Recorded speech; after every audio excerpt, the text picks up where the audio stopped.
All right, welcome back to Getting Sober, again. My name is Jay, and today we're gonna talk about addiction jumping. But first, if you haven't yet, don't forget to give this video a thumbs up, and we love hearing from you, so please don't forget to leave us a comment. All right, let's get started. Beware of your own addictive behaviors. Did you know that you can be addicted to just about anything? Yes, even black licorice. Man dies eating disgusting candy. News 11. Let's try and exercise. In a minute, we're gonna pause the video and comment below all of the things in your life that you use that invokes an emotional response out of you. It's okay, nobody's judging you. Remember, this is no judgment sobriety. Yeah. And your answer may inspire or enlighten someone else to something about them that they were unaware of previously. So before we get started, let me ask you a question. Did you also justify your addictions by saying things like, I worked really hard, so I deserve this drink, this cigarette, this supersized McMeal? Maybe it's caffeine, sugar, junk food, sweets. Maybe it's sports, shopping, TV, Netflix, the news, and what about work? Are you a workaholic? Gotta be fresh. How about your phone? Hey Google, show me pimple popping videos. Ew. How many of you are addicted to shopping on Amazon? What about gambling, vaping, social media, porn, exercise? Yes, you can get addicted to exercise. What about arguing with people on Twitter? You know who you are. But also too, could you be addicted to relationships? The term cuffing season is actually in the dictionary, and it's defined as a period of time where single people begin looking for short-term partnerships to pass the colder months of the year.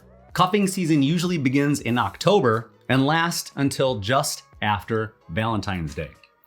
Did you know that we can also use people just like maybe we used alcohol? Scientists have also found that love's effects on the brain can in fact make a person feel high. Cocaine, marijuana, heroin, MDMA, and alcohol all work in a similar way to romantic love by boosting feel-good dopamine levels and activating the brain's reward system. And this is not to say that relationships are bad. It's not to say that sweets, a burger and fry, or even alcohol by itself is bad. But it is to make you aware of the fact that we can use anything or anyone to feel better, to feel a sense of euphoria. So now that we're aware of the ballpark of other things that people can be addicted to, pause the video here and comment below what else you may be slightly addicted to. And we're back. When we get sober, it becomes so much easier to keep track of life now that we only have to dedicate our brain power to just the story, not the story and the alibi. When we find ourselves constantly over-consuming alcohol, it's not only tiresome because it's physically toxic, but also mentally exhausting, having to keep up with sober you and with drunk you. It's like involuntarily adopting a destructive toddler who keeps eating all your best snacks and keeps stealing your credit card. Have you ever heard of the phrase addiction jumping or cross addiction? Cross addiction, also known as addiction transfer or addiction interaction disorder, is when a person has two or more addictive behaviors. Addiction is the continued use of a substance or engagement in a behavior despite the potential for personal problems, harm, and negative consequences. And cross addictions don't have to occur at the same time.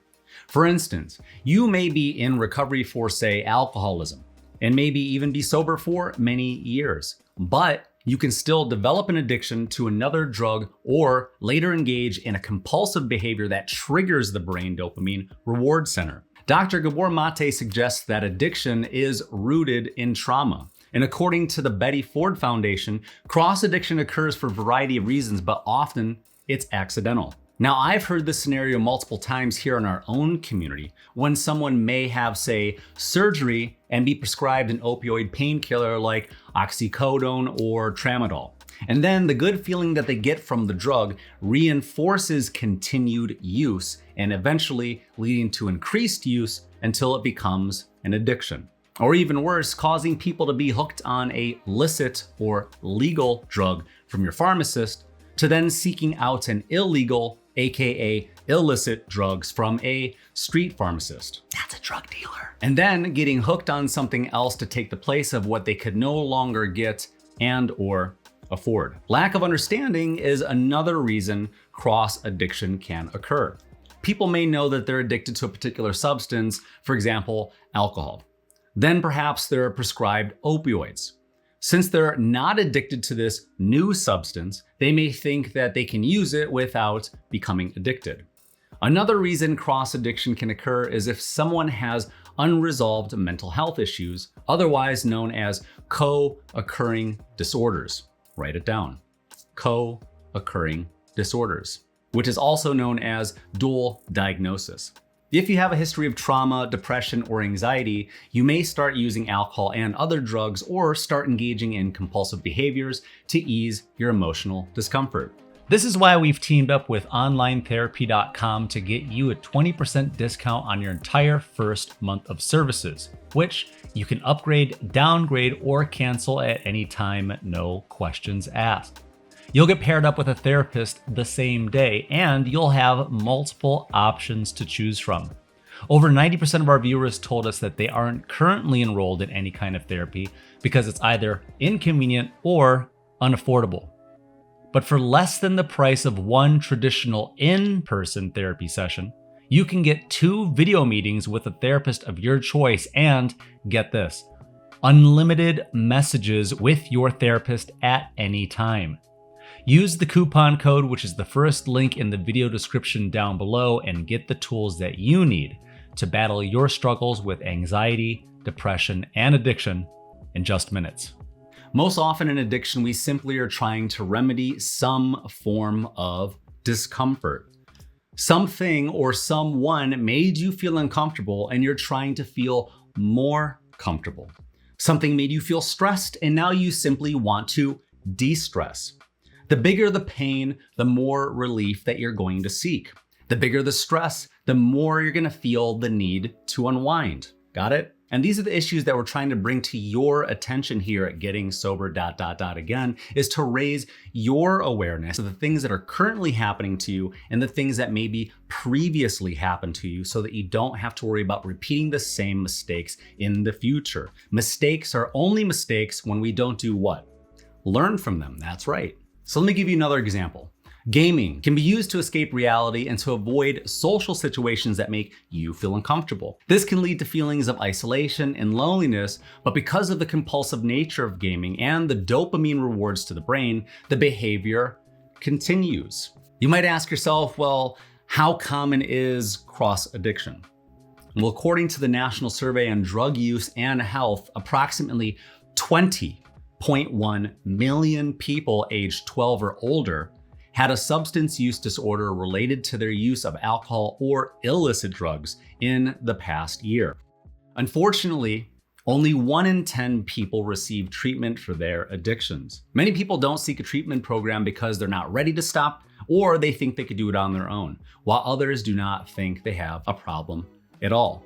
But lucky for us, you either did or you're about to. Comment below what else that you might be addicted to. And I'll remind you, it's okay to be open and honest about these issues that make us feel uncomfortable. And that is the importance of community. We never want you to feel like you are struggling in silence. And after all, how do we get more comfortable with anything? By spending more time with it, that's right. And just like you got comfortable with daily binge drinking, you can also get very cozy with the idea of sobriety as a temporary or even as a more permanent lifestyle change.